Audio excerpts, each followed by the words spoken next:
আসসালামু আলাইকুম শিক্ষার্থী বন্ধুরা, তোমাদের সাথে আমি জীববিজ্ঞান দ্বিতীয় পত্রের 11 অধ্যায় শিরোনাম জিনতত্ত্ব ও বিবর্তন নিয়ে বেশ কয়েকটি ক্লাস নিয়েছিলাম। আজকে আমি তোমাদের সাথে জীববিজ্ঞান প্রথম পত্র অধ্যায় সপ্তম অধ্যায়ের শিরোনাম নগ্নবীজি ও আবৃতবীজি উদ্ভিদ নিয়ে আলোচনা করব। তো এখানে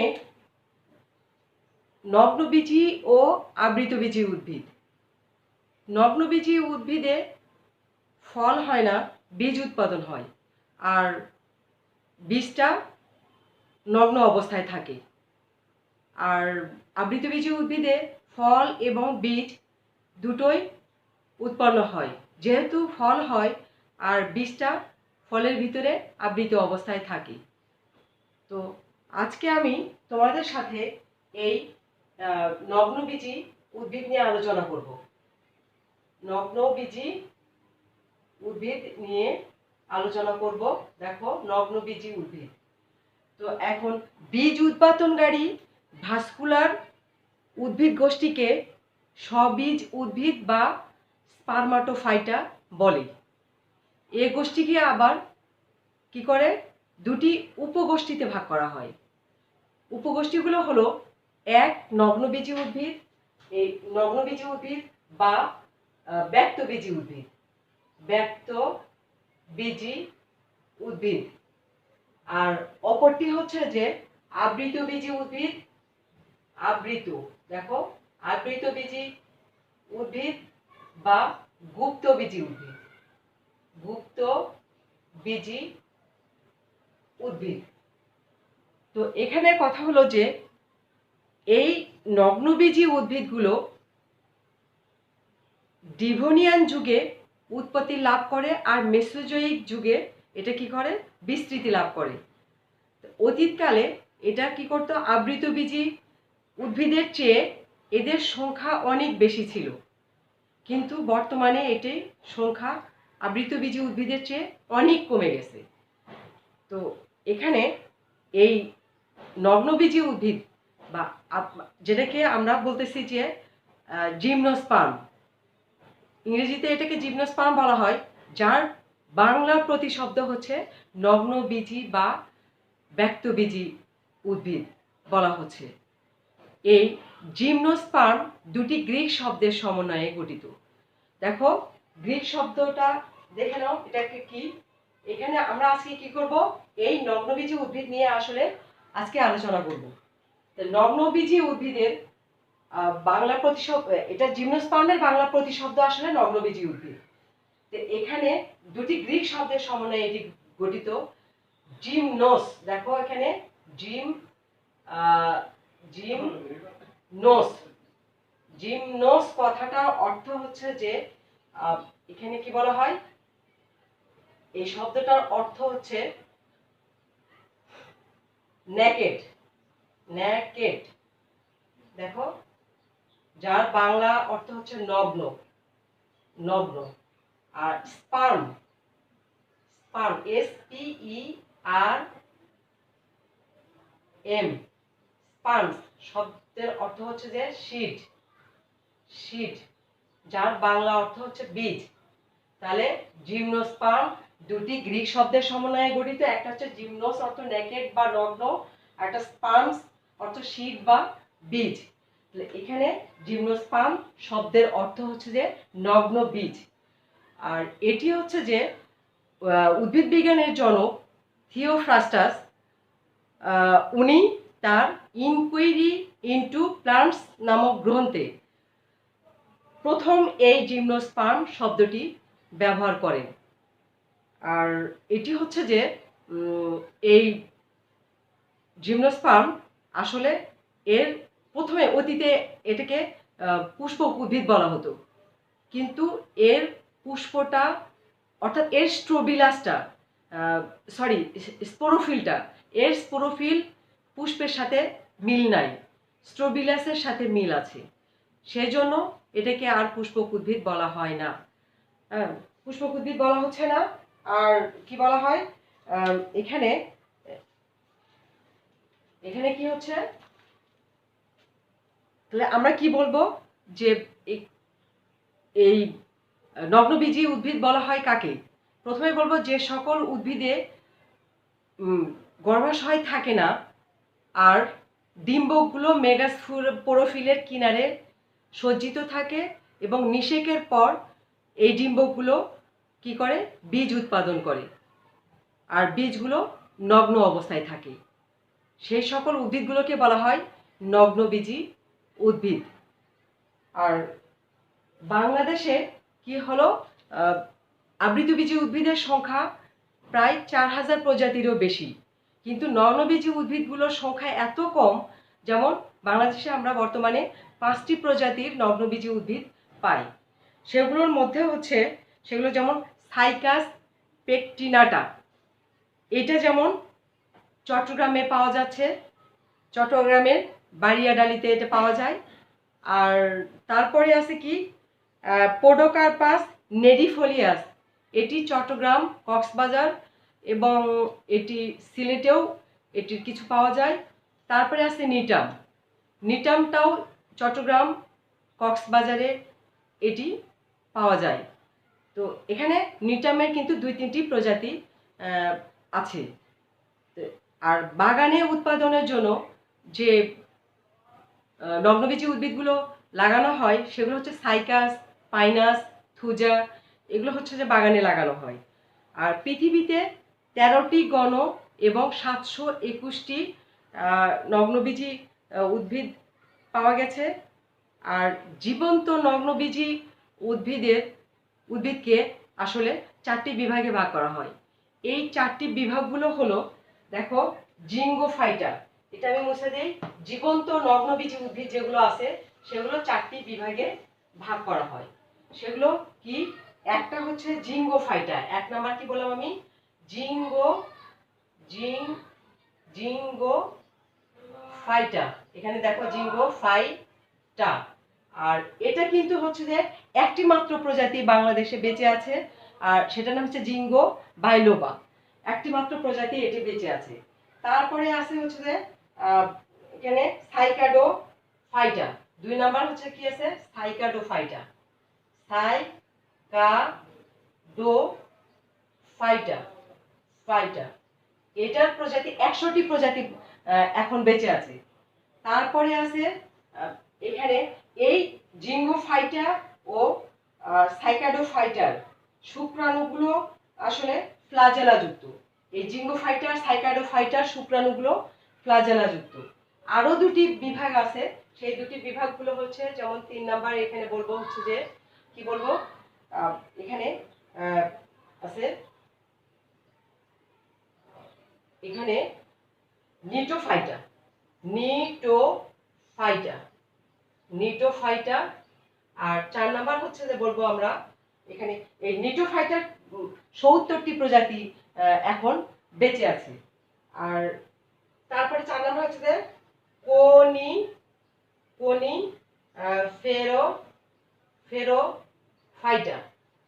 কোনিফেরোফাইটা, হ্যাঁ, এটার 550টি প্রজাতি বর্তমানে বেঁচে আছে। তবে এই 2টা বিভাগের শুক্রাণুগুলো ফ্লাজেলা বিহীন, এরা হচ্ছে ফ্লাজেলা বিহীন। তবে তার মধ্যে হচ্ছে যে নিটোফাইটা, যেটা নিটোফাইটার ফ্লাজেলাগুলো শুক্রাণু বিহীন সেটা ঠিক আছে, তবে এর বৈশিষ্ট্যগুলো, বেশিরভাগ বৈশিষ্ট্যগুলো আবৃতবীজি উদ্ভিদের মতো। আর এখানে তাহলে কি হলো, হলো। আর আমরা তো এখন কি করব, নগ্নবীজি উদ্ভিদগুলোর কিছু বৈশিষ্ট্য নিয়ে আমরা আলোচনা করব। নগ্নবীজি উদ্ভিদের কিছু বৈশিষ্ট্যগুলো হলো, প্রথমে আমরা বলবো যে উদ্ভিদটি স্পোরোফাইট, এর দেহটা মূল, কাণ্ড এবং পাতায় বিভক্ত। আর হচ্ছে যে এখানে প্রথমে বলবো যে উদ্ভিদ হচ্ছে বহুবর্ষজীবী। বহুবর্ষজীবী তো আমরা জানি যে বহুবর্ষজীবী কি, যে উদ্ভিদটা দীর্ঘদিন বেঁচে থাকে, বহু বছর বেঁচে থাকে, তাদেরকে বলা হয় বহুবর্ষজীবী উদ্ভিদ। আর তারপরে উদ্ভিদটা অসমরেণুপ্রসূ। অসম আমরা কথাটাতেই বুঝতে পারছি যে অসম কথাটার অর্থ হচ্ছে অসমান, আর রেণুটা মানে পুংরেণু এবং স্ত্রী রেণু। মানে ছোট বড় হয়, ছোট বড় হয় বা ছোট বড় জন্ম দেয়। এখানে হচ্ছে যে পুংরেণুটা আকারে ছোট হয় এবং স্ত্রী রেণুটা আকারে অনেক বড় হয়, সেই জন্য এটাকে বলা হয় অসমরেণু প্রসূ।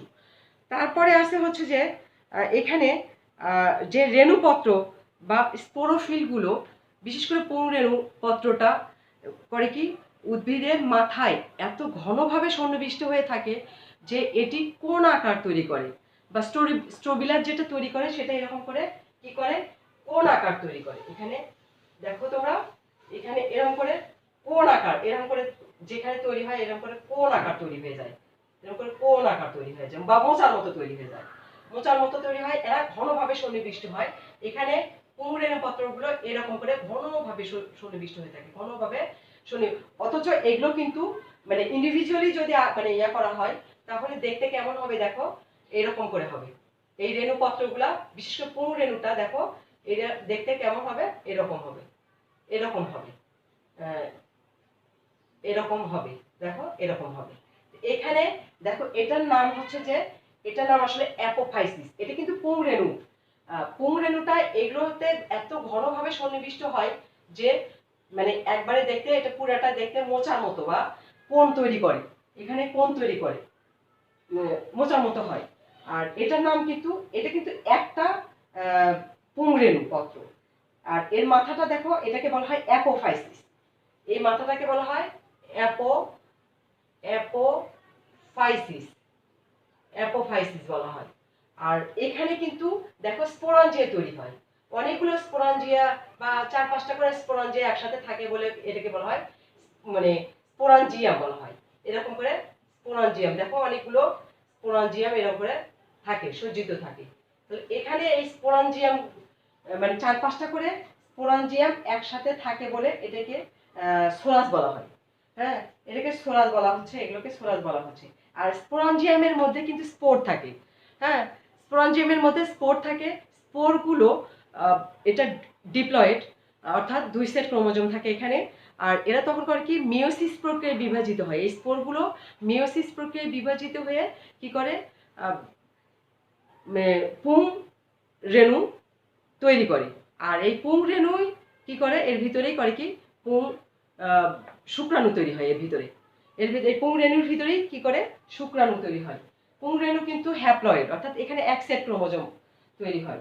তো যাই হোক, আর এখানে তারপরে কি বলবো আমরা, তারপরে কি আছে এখানে, তারপরে আছে হচ্ছে যে পরাগায়নকালে পরাগরেণু সরাসরি ডিম্বরন্ধ্রে পতিত হয়। পরাগায়নকালে এই কি বলে পরাগ রেণু সরাসরি ডিম্বকে পরিণত হয়, মানে পৌঁছে যায়। কারণ কোনো এরা বায়ুর মাধ্যমে এটা পরাগায়ন হয়। আর ডিম্ব মেগাস্পোরোফিলের কিনারে নগ্ন অবস্থায় থাকে। দেখো এখানে ডিম্বগুলো দেখো, এখানে যদি এটা যদি ডিম্বক হয়, দেখো এগুলো যদি ডিম্বক হয়, দেখো এরকম, এইখানে এগুলো যদি ডিম্বক হয় দেখো, এটা যদি মেগাস্পোরোফিল হয়, মেগাস্পোরোফিল হয় তাহলে এগুলো কিন্তু ডিম্বক। এই ডিম্বকগুলো মেগাস্পোরোফিলের কিনারে দেখো নগ্ন অবস্থায় মানে সাজানো আছে। আর এগুলোকে বলা হয় তখন পিনিউল, এগুলোকে বলা হয় পিনিউল। আর এগুলো হচ্ছে যে ডিম্বক, এগুলোকে বলা হয় ডিম্বক। আর এটা পুরাটাকে বলা হয় স্ত্রী রেণুপত্র বা মেগাস্পোরোফিল। আর এগুলোকে বলা হচ্ছে পিনিউল। হ্যাঁ, পিনিউল। তাহলে এখানে কি দেখো, এই মেগাস্পোরোফিলের কিনারায় ডিম্বকগুলো নগ্ন অবস্থায় এখানে সাজানো আছে। তো এখন হচ্ছে যে সাজানো আছে। তারপরে কি বলবো আমি, গর্ভাশয় নেই তাই এদের কোনো ফল সৃষ্টি হয় না। এটা আমি সংজ্ঞার মধ্যেই বলে দিয়েছি যে এদের কোনো গর্ভাশয় নাই, তাই ফল সৃষ্টি হয় না এবং এই জন্য বীজগুলো নগ্ন অবস্থায় থাকে। আর নগ্নবীজী উদ্ভিদের কখনোই দিন এসে হয় না, এটা কখনোই দিন নিষেক হয় না। ব্যতিক্রম আছে, ব্যতিক্রম যেমন ইফিড্রা। ইফিড্রা একটা নগ্নবীজী উদ্ভিদ, এটা ঢাকা বিশ্ববিদ্যালয়ে এটা পাওয়া যায়, এই গাছটা আছে। তো এখানে হচ্ছে যে ইফিড্রা থেকে তোমার ইফিড্রিন নামক শ্বাসকষ্টের ঔষধ তৈরি হয়। আর ইফিড্রা একটা নগ্নবীজী উদ্ভিদ, এখানে দ্বিনিষেক হয়। এখন আমরা বলবো যে দ্বিনিষেকটা আসলে কি, এটা তো আমাদের জানতে হবে। তো দ্বিনিষেক হলো যে যখন নিষেক হয়, যেমন একটা পুংগ্যামেট একটা ডিম্বাণুর সাথে যখন মিলিত হয় তখন সেটাকে বলা হয় নিষেক। আর এই নিষেকের ফলে কি উৎপন্ন হয়, একটা পুংগামেট ডিম্বকের সাথে মিলিত হওয়ার পর নিষেক হলো, কিন্তু নিষেকের পরে উৎপন্ন হলো আসলে জাইগোট। আর একই সময়ে আসলে পুংগামেট তো দুটো তৈরি হয়, একই সময়ে আর একটা পুংগামেট যখন গৌণ নিউক্লিয়াসের সাথে মিলিত হয় তখন সেটাকে বলা হয় দ্বিনিষেক। আর দ্বিনিষেকের ফলে উৎপন্ন হয় আসলে শস্য, হ্যাঁ, বা শ্বাস বা শস্য তৈরি হয়। তো এই যে আমি বললাম নগ্নবীজী উদ্ভিদগুলোতে সাধারণত দ্বিনিষেক হয় না, তবে ব্যতিক্রম হচ্ছে ইফিড্রা, ইফিড্রাতে দ্বিনিষেক হয়। আচ্ছা, যাই হোক। আর এখানে হচ্ছে যে জাইলেম টিস্যুতে কখনো ভেসেল থাকে না। আমরা জানি জাইলেম টিস্যু 4 প্রকার, একটা ট্রাকিড, ভেসেল, তারপর হচ্ছে যে জাইলেম ফাইবার, জাইলেম প্যারেনকাইমা। তাহলে এখানে অন্যগুলো থাকলে পরেও এখানে ভেসেল থাকে না জাইলেম টিস্যুতে, অর্থাৎ নগ্নবীজী উদ্ভিদের জাইলেম টিস্যুতে ভেসেল থাকে না। আর হচ্ছে যে এখানে ফ্লোয়েম টিস্যুতে কখনো সঙ্গী কোষ থাকে না। আমরা জানি যে ফ্লোয়েম টিস্যু কিন্তু 4 প্রকার, একটা সিডনল, সঙ্গী কোষ, ফ্লোয়েম ফাইবার, ফ্লোয়েম প্যারেনকাইমা। তো এখানে বাকি 3টা থাকলেও এখানে ফ্লোয়েম টিস্যুতে সঙ্গী কোষ থাকে না, আর জাইলেম টিস্যুতে কি থাকে না, সিডনল থাকে না। তো যাই হোক, না, ভেসেল কোষ থাকে না। জাইলেম টিস্যুতে কি হয়, ভেসেল কোষ থাকে না, আর ফ্লোয়েম টিস্যুতে সঙ্গী কোষ থাকে না। তো যাই হোক, এখন আর এই নগ্নবীজী উদ্ভিদে যে পরাগায়ন হয় সেটা সাধারণত বায়ু পরাগায়ী হয়, বায়ুর মাধ্যমে পরাগায়ন হয়। আর জীবনচক্রে অসম আকৃতির যৌনক্রম বিদ্যমান। অসম আকৃতির যৌনক্রম বিদ্যমান মানে কথাটার অর্থ হচ্ছে যে এই যে গ্যামেটোফাইট এবং স্পোরোফাইট পর্যায় যখন পর্যায়ক্রমে আবর্তিত হয় তখন এই গ্যামেটোফাইট পর্যায় এবং স্পোরোফাইট পর্যায়, আমরা অন্যভাবে বলি, আমরা যেমন হ্যাপ্লয়েড অবস্থা ও ডিপ্লয়েড অবস্থা। যদি দেখবা যে যখন জীবনচক্র সম্পন্ন হয় তখন দেখা যাচ্ছে যে একটা পরিপূর্ণভাবে জীবনচক্র সম্পন্ন হতে গেলে পরে দেখো এখানে যেই হোক, এখানে যখন জীবনচক্র সম্পন্ন হয়, জীবনচক্র মানে এটা একটা ধাপ, এটা একটা মনে করো ধাপ, এই ধাপগুলোতে যখন দেখা যাচ্ছে যে মানে এরকম ভাবে যদি হয়, দেখো এরকম ভাবে যদি সম্পন্ন হয়, দেখো এইখানে এরকম যদি হয়, দেখো দেখা যায়, তাহলে এখানে কি হয়, এরকম যদি হয়, তো এখানে দেখা যায় টয়সেন, এই ধাপগুলো সব টয়সেন পর্যায়, এই ধাপগুলো এন পর্যায়। তো এন পর্যায়ে যদি হয়, দেখো এরকম, এটাও কম বেশি হতে পারে, এটা হয়তো এন পর্যায়ে, এটা টয়সেন পর্যায় হলো। মানে এখানে যতগুলো ধাপ হবে জীবনচক্রে তার মধ্যে যদি একটা ধাপ মানে এন হোক আর টয়সেন হোক, অর্থাৎ হ্যাপ্লয়েড অবস্থা হোক আর ডিপ্লয়েড অবস্থা হোক, যে কোনো একটা অবস্থায় যদি দীর্ঘস্থায়ী হয় আর একটা যদি স্বল্পস্থায়ী হয়, তখন সেই চক্রটা হবে অসম আকৃতির চক্র, অসম আকৃতির চক্র হবে। আর এখানে ইয়ার কথা বলা হচ্ছে যে এই নগ্নবীজী উদ্ভিদের লিপ স্কার থাকে। লিপ স্কার মানে হচ্ছে পাতার দাগ।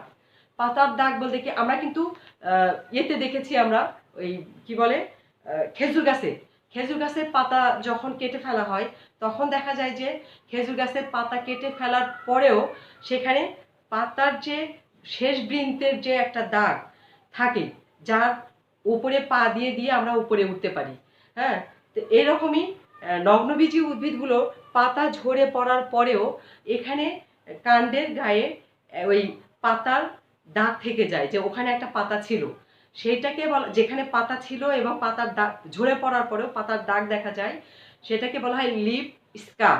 আচ্ছা, আমরা শব্দটা আমরা কি করব, আমরা লিখি leaf, LEAF, leaf, LEAF, leaf scar. স্কারটা হচ্ছে যে SCAR, লিফ স্কার মানে পাতার দাগ বা পাতার স্পট ওটাকে বলা হয়।